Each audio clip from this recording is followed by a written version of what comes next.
first of all, my sincere thanks to the PRCI for inviting me to this session and to moderate on this important issue.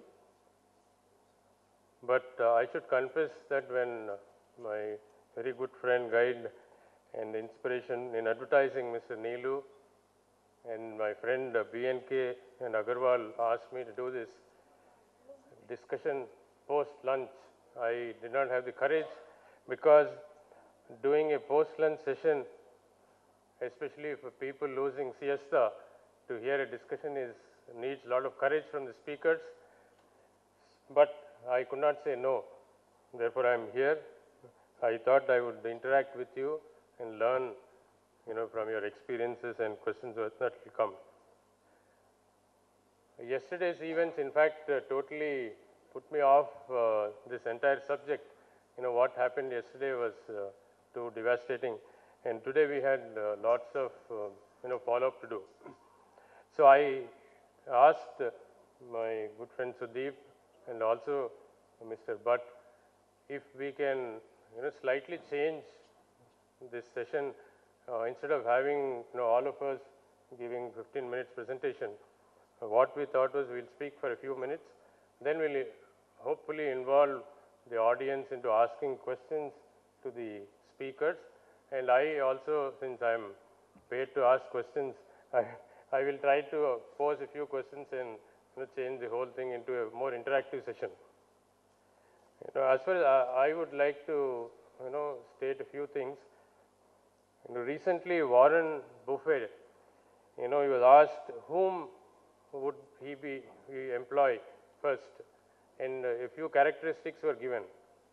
Integrity, hard work, brilliance, and I think one more.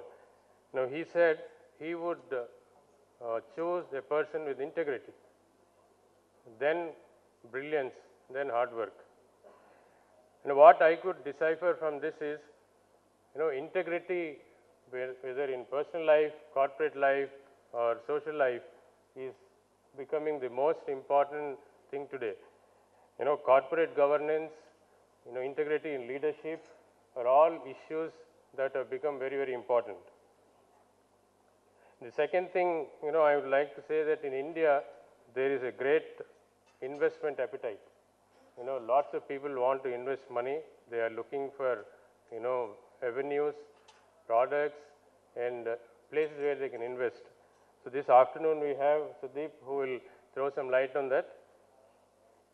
And to set the, topic into motion, I would like to state two experiences. Yesterday I had gone to the opening of Rolls-Royce dealership in Hyderabad, and I'm sure most people here are very familiar with Rolls-Royce. I had a curiosity to see the car, what were they offering new, and also to find out how rich that company was.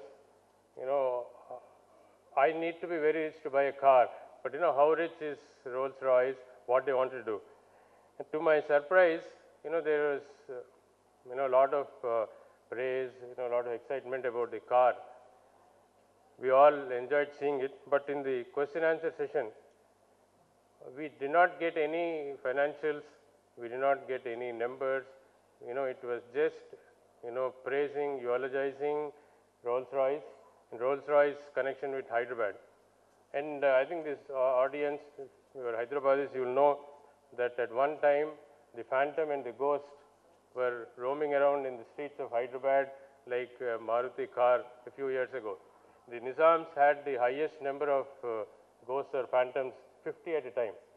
So I came back, very excited with information which was old and new, but I had nothing about financials, about financial transparency, about investments, or nothing. Same keeps happening in multinational companies in India. At the other extreme, you have IT companies and unlisted companies which give you lots of information, lots of jargon. But again, you are not sure, what exactly are their fundamental finances. When Satyam happened, then we realized that, lots of things need to be in place. regulator came into picture, corporate governance, and Satyam is very familiar to all of us. And then, if you look at the 80s, the IPOs and so on, risks in in the IPO, background of the promoters, all this was not given information. Slowly, as SEBI, started tightening, we have more information today. So this is one aspect of corporate governance which you would like to focus on. The second is, the role of PR, public relations and communicators like us. We are in the opposite jobs. Sometimes you are promoting a company, the image of the corporate. I am looking at the investor, reader, wanting to get more information so that he makes best out of the investment he has in that company. But very often we are at crossroads. You are, promoting the company very well, and when you want a positive story, you ensure that the corporate chief, even if he is, in a country like Liechtenstein or, Mali, wherever, he talks to me over telephone. If there is anything that, touchy, not very favorable, then if he's sitting in the next room also, I don't have access. So we need to, get this act together so that we have a commitment to, the investor and the person who is putting his money on what we are doing. And the third aspect is, the new media that has come, where as journalists, PR people, we have lots of challenges ahead.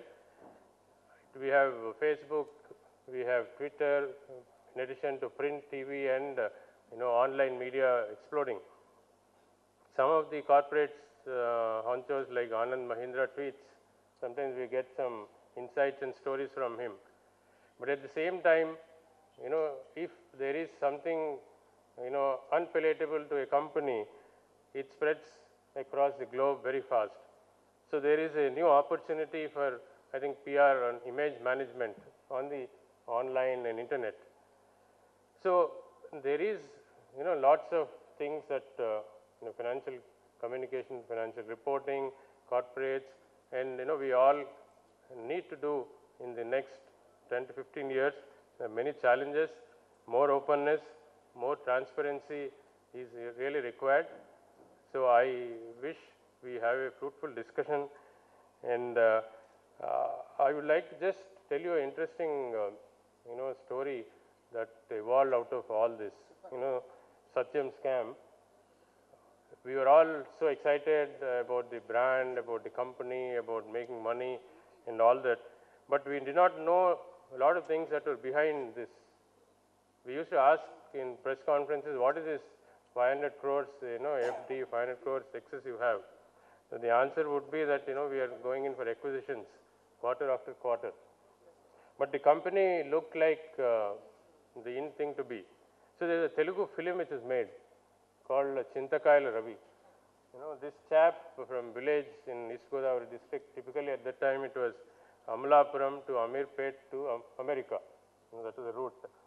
So this chap, his mother gives, pledges gold and sends him to US. He goes to study. Then after 2 years, he returns, and they are all very happy. He says that he's got a job in one of the multinational companies. So the mother asks, why didn't you join Satyam? Now, this was the kind of thing that company had. But what happened later on is a clear example of lack of disclosure, lack of transparency, what all we can, today talk about in the next half an hour. Thank you very much, ladies and gentlemen.